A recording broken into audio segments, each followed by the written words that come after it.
Friendship day కదా. అయితే friendship day అనేది యాక్చువల్గా ఈ లోకరీత్యా ఉండేటువంటి పరిస్థితి అని కొంతమంది భావన. ఇంకొంతమంది భావన ఏంటంటే ఫ్రెండ్షిప్ డే అనేది చాలా ముఖ్యమైనది అంటారు. ఏదేమైనప్పటికీ దేవుడు విశ్వాసులుగా ఉన్నటువంటి మనలను, దేవుని రక్తములో కడగబడినటువంటి మనలను దేవుడు ఏమని ఆయన సంబోధిస్తాడో తెలుసా? నా స్నేహితునిగా, నా స్నేహితురాలుగా ఉండాలని దేవుడు ఇష్టపడతాడు. ఓకే, అయితే ఈ యొక్క ఫ్రెండ్షిప్ డే అన్నది చాలా ప్రత్యేకమైనది. కొంతమంది యవనస్తులు ఏమనుకుంటారంటే దేవుని సన్నిధానములో బాప్తిస్మము తీసుకోవాలి అని అంటే ఫ్రెండ్స్ని వదిలేసుకోవాలి. దేవుని సన్నిధానంలో బాప్తిస్మం తీసుకున్న తర్వాత ఫ్రెండ్స్తో మాట్లాడకూడదేమో అని ఏం చేస్తారంటే ఆ ఫ్రెండ్స్ని వదులుకోలేక బాప్తిస్మం తీసుకోవడం లేకపోతే దేవుళ్ళలోనికి రావడం మానేస్తారు. యాక్చువల్గా దేవుని యొక్క బైబిల్ ఆ యొక్క వాక్యానుసారమైనటువంటి జీవితాన్ని మనం ఆలోచన చేసినప్పుడు దేవునితో ఎవరైతే దగ్గరగా జీవిస్తారో చుట్టుప్రక్కల ఉన్నటువంటి వారితో అంత స్నేహితత్వంగా ఉంటారు. దేవునితో ఎవరైతే ఆ యొక్క ఏకత్వం కలిగి ఉంటారో చుట్టూ ఉన్నటువంటి వారితో అంత స్నేహభావంతో జీవిస్తారు. కాబట్టి దేవునికి ఫ్రెండ్షిప్కి ఏ విధమైనటువంటి విభేదాలు లేవు. దేవునిలోకి వస్తే ఫ్రెండ్స్ను వదిలేసుకోవాలేమో అన్నది కాదు, కానీ దేవునిలోనికి వచ్చిన తర్వాత ఎలాంటి స్నేహం చేస్తున్నావు అన్నది ఇంపార్టెంట్. దేవునిలోనికి వచ్చిన తర్వాత ఎటువంటి స్నేహాన్ని నువ్వు కలిగి ఉన్నావు, ఎలాంటి స్నేహితుల్ని కలిగి ఉన్నావు, నీవు కలిగి ఉన్నటువంటి స్నేహితులు నిన్ను బట్టి దేవుణ్ణి చూడగలుగుతున్నారా లేకపోతే వాళ్ళని బట్టి నువ్వు దేవునికి దూరం అయిపోతున్నావా అన్నది ఆ యొక్క స్నేహ బంధంలో ఇంపార్టెంట్. అయితే బైబిల్ గ్రంథంలో ఒక వ్యక్తిని స్నేహితునిగా ఆయన ఎంపిక చేసుకున్నాడు. ఆయన పేరు అబ్రహాం. మీలో చాలా మంది ఏమనుకుంటారంటే దేవుడు అబ్రహాముని స్నేహితుడిగా ఎందుకు పిలుచుకున్నాడు అని అంటే ఒక్కసారి ఇచ్చేటువంటి మాట ఏంటి? తన యొక్క కొడుకుని చంపేయడానికి ఇష్టపడ్డాడు, అందుకే దేవుడు అబ్రహాం స్నేహితుడు అన్నారు అంటారు. అస్సలు కాదు. అబ్రహాముని స్నేహితుడు అని పిలవటానికి చాలా కారణాలు ఉన్నాయి. కొన్ని కారణాలు చెప్తాను, మీకు అర్థమవుతుంది. అబ్రహాము జీవితంలో ఎవరిని చంపడానికి ఇష్టపడ్డాడు? అబ్రహాము కొడుకుని, ఏకైక కొడుకు, ప్రేమించే కొడుకు, దేవుడు ఎంచుకొని ఇచ్చినటువంటి కొడుకు. అలాంటి కొడుకుని అబ్రహాము దేవుని కోసం బలివ్వడానికి ఇష్టపడ్డాడు. దేవాతి దేవుడు తన కుమారుణ్ణి బలివ్వలేదా మన కోసం? సేమ్ టు సేమ్ ఒకే విధంగా కనబడుతుంది. దేవుని యొక్క మనసుకి అబ్రహాం యొక్క ఆలోచనలు ఒకే దాటి మీదకి వస్తాయి. మీకు ఒక విషయం చెప్పనా? ఇద్దరు ఫ్రెండ్స్ ఎందుకు అవుతారో తెలుసా? వాళ్ళిద్దరూ అయితే మంచోళ్ళు అయితే అవుతారు, లేకపోతే పెద్ద ఎదవలు అయితే వాళ్ళిద్దరు ఫ్రెండ్స్ అవుతారు అని మామూలుగా మాట్లాడుతున్నా. వాళ్ళిద్దరి ఆలోచనలు ఒక్కటే అయితే ఫ్రెండ్స్ అవుతారు. వాళ్ళిద్దరూ ఒకేలాగా ఆలోచిస్తే ఫ్రెండ్స్ అవుతారు. వాళ్ళిద్దరి యొక్క మనస్తత్వం ఒక్కటే అయితే వాళ్ళు ఫ్రెండ్స్ అవుతారు. దేవుడు అబ్రహాముని నా స్నేహితుడు అని ఎందుకు పిలిచాడంటే అబ్రహాము దేవునిలాగా ఆలోచించేవాడు. అబ్రహాము దేవునిలాగా ఆయన పని చేశాడు. ఒకటి, తన కుమారుని బలివ్వడానికి ఇష్టపడ్డాడు. దేవుడు కూడా, దేవాది దేవుడు తన యొక్క ఏకైక కుమారుని మన కోసం బలివ్వడానికి ఇష్టపడ్డాడు. రెండవ లక్షణం ఏంటంటే అబ్రహాము తన యొక్క కుమారుణ్ణి మోరియా పర్వతం దగ్గరికి తీసుకొచ్చాడు బలివ్వడానికి. అంటే అబ్రహాము పక్కనే ఉండి తన యొక్క కుమారుని పర్వతం ఎక్కించాడు బలివ్వటానికి. దేవాతి దేవుడు తనతో ఉండి యేసయ్యను కల్వరి కొండ ఎక్కించాడు.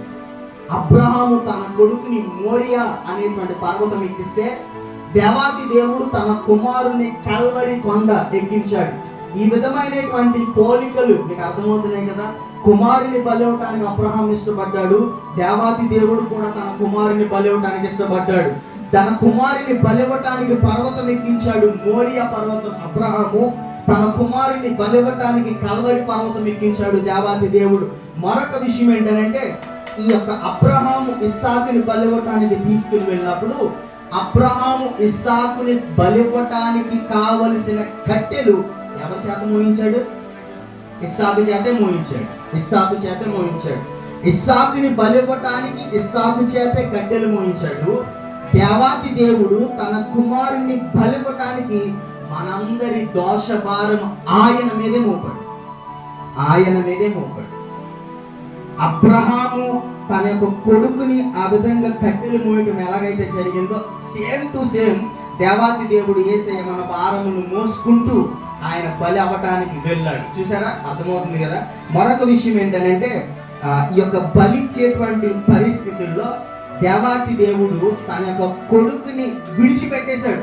అరే ఇక నీవు ఈ యొక్క జనం కోసం బలైపోవాలి. అబ్రహాము తన యొక్క కుమారుని విడిచిపెట్టడానికి తెగించాడు. నువ్వు దేవునికి కావాలంట, అందుకే నేను బలిస్తున్నాను. అర్థమైంది కదా. ఇలాంటి పరిస్థితులన్నీ కలిగి ఉన్నాడు కాబట్టి అబ్రహాము ఒక విధంగా దేవుడు ఎలా ఆలోచిస్తాడో అబ్రహాము కూడా తన జీవితంలో అలాగే ఆలోచించాడు. అబ్రహాము కూడా అలానే పనిచేశాడు. అబ్రహాము కూడా ఆ విధమైనటువంటి నిర్ణయాలు తీసుకున్నాడు. ఇలాంటి నిర్ణయాల మధ్యలో ఉన్నటువంటి అబ్రహాముని నా స్నేహితుడు అని పిలిచాడు. నేను దీని అంతటితో ఒకే ఒక కన్క్లూడ్ చెప్పాలని ఆశపడుతున్నాను. కన్క్లూడ్ ఏంటో తెలుసా? దేవుని మనస్తత్వముతో మనం నింపబడితే మనం దేవునికి స్నేహితులం అవుతాం. దేవుని మనస్తత్వంతో మనం నింపబడితే మనము దేవునికి స్నేహితులం అవుతాం. మనం ఈ లోకరీత్యా ఫ్రెండ్షిప్ బ్యాండ్స్ కట్టుకుంటే స్నేహము రాదు. ఈ లోకరీత్యా మనం ఒక స్వీట్ గిఫ్ట్ ఇచ్చుకుంటే స్నేహ బంధం రాదు. అది దేవుని యొక్క ప్రణాళికలో దేవుడు కలిగి ఉన్నటువంటి మనస్తత్వాన్ని కలిగి ఉంటే అది దేవునికి స్నేహ బంధాన్ని ఏర్పరిచేదై ఉంటుంది. కాబట్టి కొన్ని విషయాలు ఆలోచించేద్దాం. చూడండి, యాకోబు పత్రిక 2వ అధ్యాయము, యాకోబు పత్రిక 2వ అధ్యాయము 21-23 మన పితరుడైన అబ్రహాము తన కుమారుడైన ఇస్సాకును బలిపీఠము మీద అర్పించినప్పుడు అతడు క్రియల వలన నీతిమంతుడని తీర్పు పొందలేదా? విశ్వాసము అతని క్రియలతో కూడి కార్యసిద్ధి కలుగ చేసిననియు క్రియల మూలముగా అతని విశ్వాసము పరిపూర్ణమైనదనియు గ్రహించుచున్నాము కదా. కాబట్టి అబ్రహాము దేవుని నమ్మెను, అది అతనికి నీతిగా ఎంచబడెను అను లేఖనము నెరవేరినట్లు దేవుని స్నేహితుడని అతనికి పేరు కలిగెను. Praise the Lord. దేవునికి మహిమ కలుగును గాక. అబ్రహాముకి ఏం పేరు కలిగింది? దేవునికి స్నేహితుడు. స్నేహితుడు కంటే ఎవరికి స్నేహితుడు ఇంపార్టెంట్ మనకు? దేవునికి స్నేహితుడు. నేను స్ట్రైట్ గా ఒక క్వశ్చన్ అడుగుతా, మీరు దేవునితో స్నేహం చేస్తున్నారా? చెప్పాలి. మీరు దేవునితో స్నేహం చేస్తున్నారా? దేవునితో స్నేహం చేసేటువంటి వాళ్ళు, మీకు ఒక విషయం చెప్తానే, నిజమైనటువంటి స్నేహం కలిగినటువంటి వారి మధ్య ఒక చిన్న మాట అంటే విషయం అర్థమైపోతుంది. మీకు అర్థమైందా? రోజు కలిసి ఉండేవాళ్ళు, రోజు కలిసి తిరిగే వాళ్ళు, వాళ్ళ మధ్య ఎక్స్ప్లెనేషన్ అవసరంలా. చిన్న హింట్ ఇస్తే అవతల వాళ్ళకి అర్థమైపోద్ది, ఇది ఆ మ్యాటర్ కదా అని అర్థమైపోద్ది. అదే పరిచయం లేని వాళ్ళు కానీ, లేకపోతే అంత క్లోజ్ రిలేషన్ లేని వాళ్ళు కానీ విషయం ఏంటంటే ఎక్స్ప్లెనేషన్ చెయ్యాలి. నేను అడుగుతున్న దేవునికి మీరు ఎక్స్ప్లెనేషన్ చేస్తున్నారా, హింట్ ఇస్తున్నారా? దేవుని సన్నిధానంలో మనం హింట్ ఇస్తే దేవునికి అర్థమవుతుంది అని అంటే, లేకపోతే దేవుడు హింట్ ఇస్తే మనకు అర్థమవుతుంది అని అంటే మనం దేవునితో స్నేహం చేస్తున్నాం అని అర్థం. ఒకవేళ లేదండి, నేను ప్రార్థన చేసిన ప్రతిసారి నన్ను నేను దేవునికి పరిచయం చేసుకోవాల్సి వస్తుంది అని అంటే మనం దేవునితో స్నేహం చేయట్లేదని అర్థం. నిజంగా దేవునితో మాట్లాడేవారు, దేవుని యొక్క సన్నిధానంలో ప్రార్థన ప్రతిసారి చేసుకునేవారు అస్తమాటు స్టోరీ చెప్పరు, విషయం ఏంటో చెప్తారు. దేవునితో విషయం ఏంటో చెప్తారు. ఎక్స్ప్లెనేషన్స్ ఏమి ఉండవు, డైరెక్ట్ విషయంలోకి వెళ్తాం దేవుని దగ్గర. దేవునితో ఆ విధమైనటువంటి సమాధానం మన సంఘానికి కావాలని దేవుడు ఆశిస్తున్నాడు. ఈ రోజున మనం అద్భుతమైనటువంటి స్నేహితుల దినోత్సవం సందర్భంగా దేవుడు నిన్ను స్నేహితునిగా స్నేహితురాలుగా ఉండాలని ఆశిస్తున్నాడు. ఉంటారా ఆ విధంగా? ఉంటారా? దేవునికి మహిమ కలిగినగా. అయితే దేవుడు అబ్రహాముని స్నేహితుడిగా పిలిచినప్పుడు ఏం జరిగింది? అసలు ఎందుకని ఆ విధమైనటువంటి పరిస్థితి వచ్చాడంటే చూడండి, ఆదికాండ గ్రంథం 12వ అధ్యాయం మొదటి వచనం. ఆదికాండ గ్రంథం 12వ అధ్యాయం మొదటి వచనం.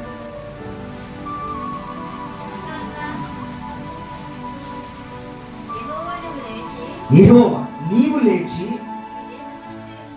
నీ దేశమంతటి నుండి యొద్ద నుండి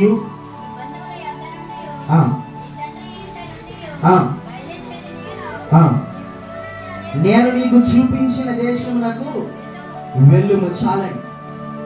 అబ్రహాముతో దేవుడు మాట్లాడుతున్నాడు. అయ్యా అబ్రహాము, నీవిక్కడి నుంచి లే, నేను చూపించే దేశానికి వెళ్ళు. ఎక్కడికి వెళ్ళాలో చెప్పాడా దేవుడు? ఎటు వెళ్ళాలో చెప్పాడా? ఎంత దూర ప్రయాణమో చెప్పాడా? దారి మధ్యలో ఎలాంటి పరిస్థితులు ఉంటాయో చెప్పాడా? ఏమి చెప్పలా. నువ్వు అక్కడి నుంచి లే, నేను చూపిస్తా, ఆ ప్రదేశానికి వెళ్ళు. అయితే మీకు ఒక విషయం చెప్పనా, దావీదులో మొట్టమొదటి మంచి లక్షణం ఏంటంటే దేవుని మార్గదర్శకత్వంలో నడవటానికి ఇష్టపడ్డాడు. దేవునికి మహిమ కలుగును గాక. దేవుని మార్గదర్శకత్వంలో నడవటానికి ఇష్టపడ్డాడు. దేవుని ప్రణాళికలో నడవటానికి ఇష్టపడ్డాడు. మన జీవితంలో దేవుని ప్రణాళికను కొట్టివేయకూడదు. ఒక్కోసారి చదువు అంటూ ఉంటాను, నేను బయటికి వెళ్ళిపోవాలని అని. కాదయ్యా, నువ్వు బయటికి వెళ్ళడం కాదు, నువ్వు ఎక్కడుండి దేవుని యొక్క సంఘంలో ఒక పాత్రగా ఉంటే దేవునికి మహిమ అని చెప్తూ ఉంటాను నేను. దేవుడి యొక్క ప్రణాళిక కష్టంగా ఉంటుంది. మీకు చిన్న ఎగ్జాంపుల్ చెప్తాను. రూతు గ్రంథంలో అయితే ఇక్కడ కొరువు ఉంది అని చెప్పి అక్కడికి వెళ్ళిన తర్వాత ఇక్కడ జస్ట్ కొరువే, అక్కడికి వెళ్తే ఏమైందో తెలుసా? తన భర్త చచ్చిపోయాడు, తన 2 కుమారులు చనిపోయారు. భయంకరమైనటువంటి వేదన జీవితం. తిరిగి మరలా ఇక్కడికి వచ్చేసింది.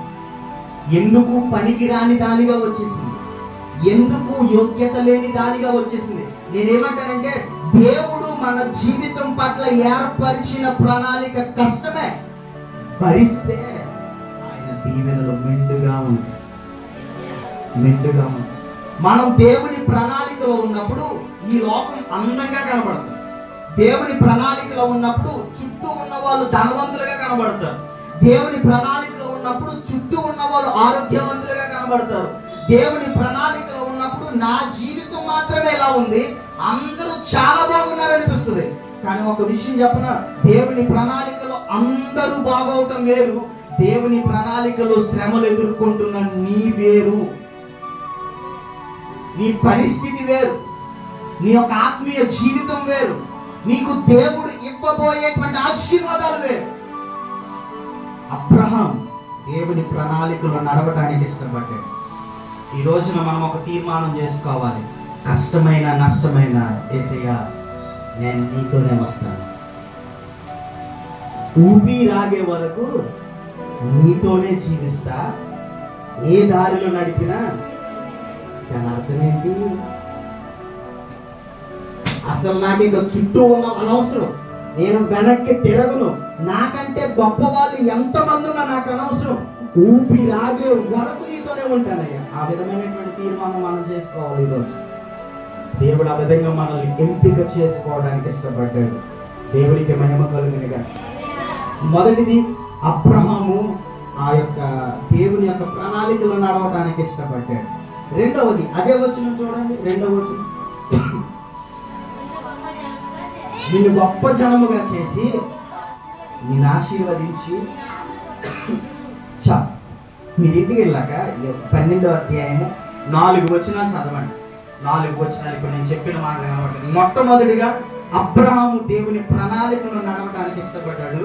రెండవది, విధేయత చూపించాడు, లోబడ్డాడు అబ్రహాం దగ్గరికి దేవుడు వచ్చి, అబ్రహాము నీవు లేచి ఇక్కడ ఉన్నటువంటి వాళ్ళందరినీ విడిచిపెట్టి నేను చూపించే దేశానికి వచ్చే అని అన్నాడు. అలా అన్న వెంటనే అబ్రహాము మొత్తాన్ని విడిచిపెట్టి ఆయన దేవుని కోసం రావడానికి ఇష్టపడ్డాడు. సొంత ఊరు వదులుకున్నాడు, రక్త సంబంధులు వదులుకున్నాడు, కావలసిన వాళ్ళు వదులుకున్నాడు, ఆశలు వదులుకున్నాడు, ఆస్తిని వదులుకున్నాడు, సమస్తాన్ని అక్కడ విడిచిపెట్టి దేవాతి దేవుడు రమ్మన్నాడని లోబడి చెప్పాలన్నమాట. ఏం చేసి? లోబడి. ఏం చేసి? బడి కాదు, లోబడి. లోబడి. లోబడి అంటే చిన్నబడి కాదు, హైబడే. కాకపోతే దేవుని ఎడల లోబడి ఆయన వచ్చేసాడు. రెండవ క్వశ్చన్ అబ్రహాము వేసినట్టు బైబిల్లో రాయలా. ఎందుకయ్యా నా ఊరిని ఎందుకు వదలాలి, నా వాళ్ళని ఎందుకు వదలాలి, నేను అక్కడికి వస్తే నాకు ఆశీర్వాదాలు ఉంటాయా, నేను అక్కడికి వస్తే నాకు ఆరోగ్యం ఉంటుందా, నేను అక్కడికి వస్తే ఆశీర్వాదాలు నువ్వు మెండుగా ఇస్తావా అని అడగలా. లోబడ్డాడు. మొట్టమొదటిగా ప్రణాళికలు నడవటానికి ఇష్టపడితే రెండవదిగా లోబడ్డాడు అబ్రహాం. అందుకే దేవునికి స్నేహితుడయ్యాడు. ఈ రెండు లక్షణాలు మనకున్నాయా? మొదటిది దేవుని ప్రణాళికలు నడవటానికి ఇష్టపడాలి. రెండవది దేవుని మాటకి లోబడటానికి ఇష్టపడాలి. మూడవది చూద్దాం. 15వ అధ్యాయము 6వ వచనం. 15వ అధ్యాయము 6వ వచనం. అతడు యెహోవాను నమ్మెను, ఆయన అది అతనికి నీతిగా ఎంచెను, మరియు ఆయన నీవు ఈ దేశమును స్వతంత్రించుకున్నట్లు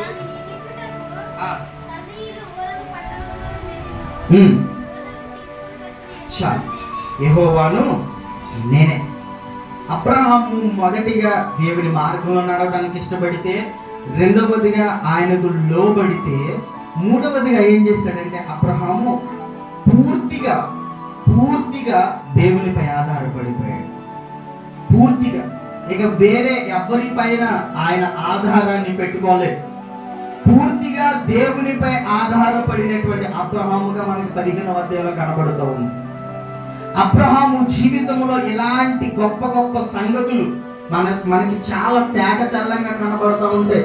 మొదటిగా అబ్రహాము దేవుని మాటను బట్టి మార్గదర్శనంలో నడిస్తే, రెండవదిగా అబ్రహాము దేవుని మాటకి ఎదురు చెప్పకుండా లోబడితే, మూడవదిగా పూర్తిగా దేవునిపై ఆధారపడిపోయాడు. ఈ మూడు విషయాలు మీరు ఆలోచన చేశారా? విశ్వాసి జీవితంలో ఉండాల్సినటువంటి మెట్లు కనబడుతున్నాయా మీకు? మెట్లు. మొదటిగా దేవుడు పిలిస్తే ఆయన మార్గంలో నడవడానికి ఇష్టపడాలి. ఇది మొదటి మెట్టు. రెండవది దేవుడు చెప్పిన మాటకి లోబడాలి. ఇది రెండవ మెట్టు.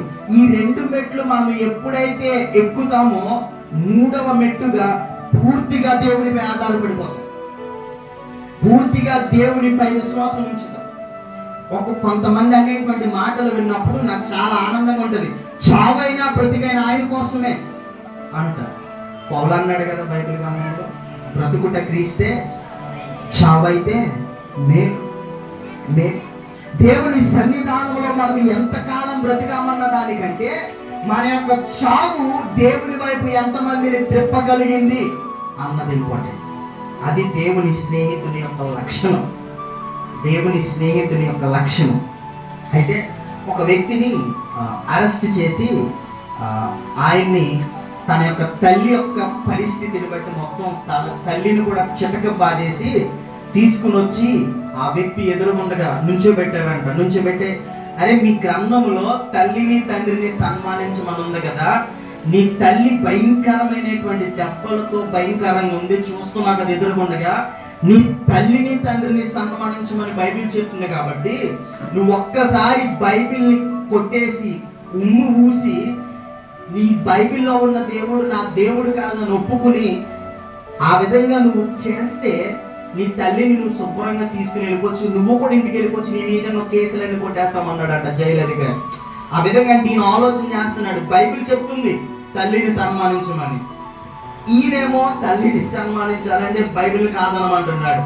ఏం చేయాలి అని ఆలోచన చేస్తున్నప్పుడు తల్లి సైగ చేసిందంట వద్దు అని.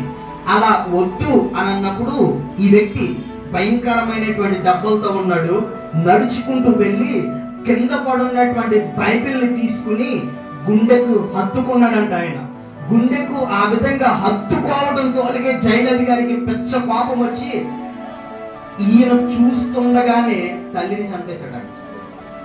ఈయన చూస్తుండగానే తల్లిని చంపేస్తే ఈయన ఎక్కెక్కి ఏడ్చే గ్యాప్ కూడా ఒకటి ఈయన కూడా చంపేశాడు. చంపేసిన వెంటనే మొత్తం 2 డెడ్ బాడీలు క్లియర్ చేసేసారు.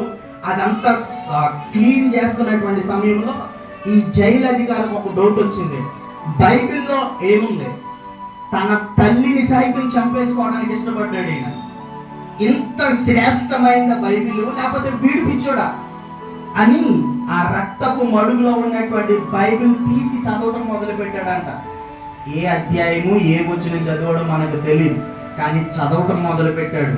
చదవటం మొదలు పెట్టిన 2 గంటల తర్వాత ఆయన మోకరించి యేసయ్యే నిజమైన దేవుడు, ఆయనే నా రక్షకుడు అని ప్రార్థన చేయడం మొదలు పెట్టాడు.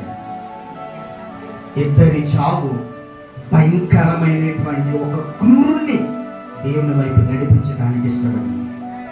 దేవుని వైపు నడిపించడానికి ఇష్టపడింది.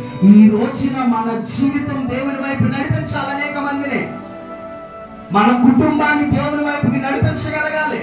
మన యొక్క సంఘము సరిహద్దులు విశాలపరచబడాలంటే మనము పూర్తిగా దేవునిపై ఆధారపడాలి. అబ్రహాములాగా ఆ విధంగా మనం ఎప్పుడైతే దేవునిపై పూర్తిగా ఆధారపడతామో మనల్ని దేవుడు ఏమంటాడో తెలుసా? మై డియర్ ఫ్రెండ్ అంటాడు. నా ప్రియమైన స్నేహితుడా అంటాడు. ఆలోచన చేయండి. అబ్రహాము జీవితంలో మొదటిది మార్గంలో నడవడానికి ఇష్టపడ్డాడు, ప్రణాళికలు లోపడటానికి ఇష్టపడ్డాడు. మూడవది పూర్తిగా దేవునిపై ఆధారపడిపోయాడు. 4వ మాట చూడండి. 22వ అధ్యాయము మొదటి వచనం. 22వ అధ్యాయము మొదటి వచనం. ఆ సంగతులు జరిగిన తర్వాత ఎవరు పరిశోధించాడంట? దేవుడు అబ్రహాముని పరిశోధించాడు. ఎట్లనగా మీరు 6 వచనాలు ఇంటికి వెళ్ళి చదువుకోండి. ఈ అధ్యాయంలో ఉన్నటువంటి విషయం ఏంటంటే అబ్రహాముని దేవుడు పరిశోధించాడు. అంటే ఏం చేశాడు? పరిశోధించాడు. పరిశోధన ఏ విధంగా చేశాడంటే అబ్రహామా, నీవు అతిగా ప్రేమించుచున్నటువంటి నీ కుమారుడు ఉన్నాడే ఇస్మాయేలు, ఇస్సాకు ఉన్నారు అప్పటికే అబ్రహాముకి. కానీ దేవుడు ఇస్మాయేల్ని అడగల. దేవుడు ప్రేమించి ఇచ్చినటువంటి కొడుకు, అబ్రహాము అతిగా ఇష్టపడినటువంటి కొడుకు అయినటువంటి ఇస్సాకుని దేవుడు బలిగా కోరాడు. అబ్రహాము దగ్గరికి వెళ్ళి, అబ్రహాము, నువ్వు అతిగా ప్రేమించుచున్నటువంటి నీ కుమారుడు ఇస్సాకు ఉన్నాడే, మనోడిని నాకు బలిగా ఇవ్వాలి. మోరియా పర్వతం దగ్గరికి వెళ్ళి నువ్వు నాకు బలిగా అర్పించాలి అని అన్నప్పుడు అబ్రహాము, నిజంగా అబ్రహాము జీవితాన్ని ఆలోచించిన మొట్టమొదటిగా 12వ అధ్యాయంలో నువ్వు నీ దేశాన్ని విడిచిపెట్టి రా అన్నప్పుడు ఏమైనా మాట్లాడాడా? సొదొమ గొమొర్రా పట్టణం దగ్గర 4 రాజులు ఈయనకి యాంటీగా ఉన్నప్పుడు ఈయన దగ్గర ఉన్నటువంటి 318 మంది పనుల్ని తీసుకెళ్లి యుద్ధం గెలిచి తిరిగి వచ్చేసాడు. ఆ సమయంలో కూడా దేవునికి ఎదురు చెప్పలేదు అబ్రహాం. ఇప్పుడు ఈ 15వ అధ్యాయంలో దేవుడు తన కొడుకుని బలి అంటే ఎదురు చెప్పాడా? అస్సలు చెప్పలా. నేను మీకు ఒక కన్క్లూడ్ ఇవ్వాలనుకుంటున్నాను ఈ మాటతో. దేవుని స్నేహితులు దేవుని మాటకి ఎదురు చెప్పరు. దేవుని స్నేహితులు దేవుని మాటలో ప్రశ్నలు వెతకరు. దేవుని స్నేహితులు దేవుడు అడిగినటువంటి దానిని సహితం ఇవ్వడానికి ఇష్టపడతారు. అబ్రహాము తన కొడుకుని అడిగినప్పుడు దేవుడు సరే ప్రభువా అన్నాడు. సరే అన్నాడు. వెంటనే బలికి రెడీ చేపించాడు. ఇస్సాకుని తీసుకుని వెళ్తున్నాడు. ఇస్సాకు అడిగాడు, నానా బలేంటి? ఎవరు బలి? బలి ఎక్కడ ఉందనంటే దేవుడు చూసుకుంటాడు రా అన్నాడు. కట్టెలు మోసుకుని పర్వతం ఎక్కుతున్నటువంటి ఇస్సాకు అద్భుతంగా పైకి వెళ్ళిపోయిన తర్వాత 6 అడుగులు పొడుగు, ఆయన 3 అడుగులు వెడల్పుతో ఆ యొక్క బలిని పేరుస్తున్నప్పుడు ఇస్సాకు ఒక డౌట్ వచ్చి ఉంటది, నాయన ఇంత పొడుగు జంతువు ఎక్కడ ఉంటది?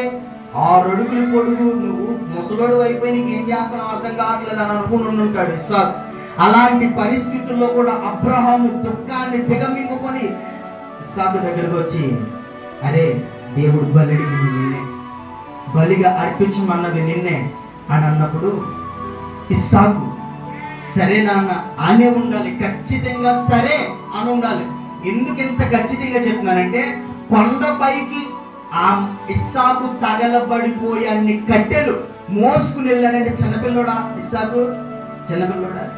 అస్సలు కాదు. ఒకవేళ మనోడు అక్కడ ఉంటే నిన్నేరా బలం మంది అన్న వెంటనే అబ్రహాము తగలబెట్టేసి, అబ్రహాముని ఇస్సాకు తగలబెట్టేసి కిందకు వచ్చేసి దేవుడు బలం మంది మా నాన్నే అంటే ఎవరికైనా తెలుస్తుందా? ఎవరికైనా తెలుస్తుందా? కానీ ఇస్సాకు అలా చేయలే. ఇక్కడ తండ్రి విధేయత ఎంత కనబడుతుందో ఇస్సాకు లోకత్వం అంత కనబడుతుంది.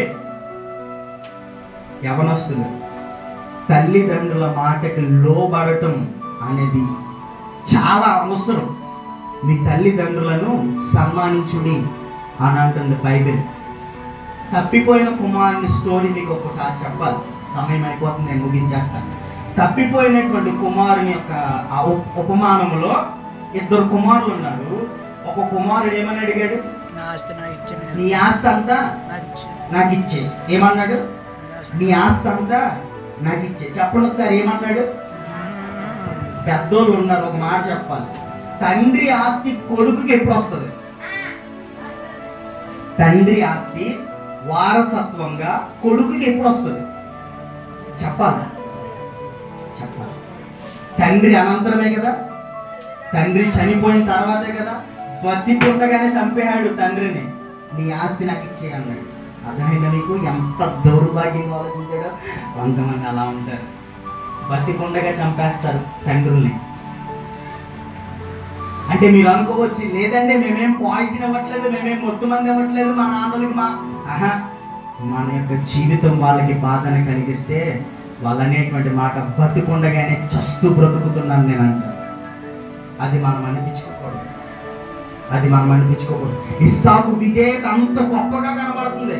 ఈ తప్పిపోయిన కొడుకు, తండ్రి నీ ఆస్తిలో సగభాగం నాకు ఇచ్చే, నువ్వు చచ్చిపోయాక నాకు వస్తుంది, నా దృష్టిలో నువ్వు చచ్చిపోయావు, నాకు ఇచ్చే అని పట్టుకుని వెళ్ళిపోయాడు. తండ్రి మాటను కాదని జీవించాడు. తండ్రి యొక్క మాటకి కాదని ఆయన చూపిస్తే ఇస్సాకు చచ్చిపోవటానికి తెగించాడు. మీకు అర్థమవుతుందా? ఇక్కడే మన సంఘంలో ఒక వర్తమానంలో చెప్పాను. యోక్త తన యొక్క కుమార్తె ఎదురొస్తుంది. అయ్యా నేను యుద్ధానికి వెళ్ళి వస్తాను, నాకు ఫస్ట్ ఎవరు ఎదురొస్తే వాళ్ళని నేను నీకు బలిస్తానని. అంటే ఎవరు ఎదురొచ్చారు? కుమార్తె ఎదురొచ్చింది. కుమార్తె ఎదురొచ్చినప్పుడు చెప్పాడు తండ్రి, అమ్మ నేను ఇలా మొక్కుకున్నాను, నా బ్యాడ్ లక్ ఏంటంటే నువ్వే ముందు ఎదురొచ్చావు, నిన్ను బలివ్వాలి దేవునికి అని అన్నప్పుడు యూజువల్ గా కుమార్తె ఏం డైలాగ్ వేయాలి? నన్ను అడగకుండా ఎవడు మొక్కుకోమన్నాడు నిన్ను? నాకు చెప్పావా? నన్ను అడిగావా? నన్ను ఏమన్నా నువ్వు సంప్రదించావా? కొంతమంది చేసే పనులు ఎలాగా ఉంటాయి తెలుసా?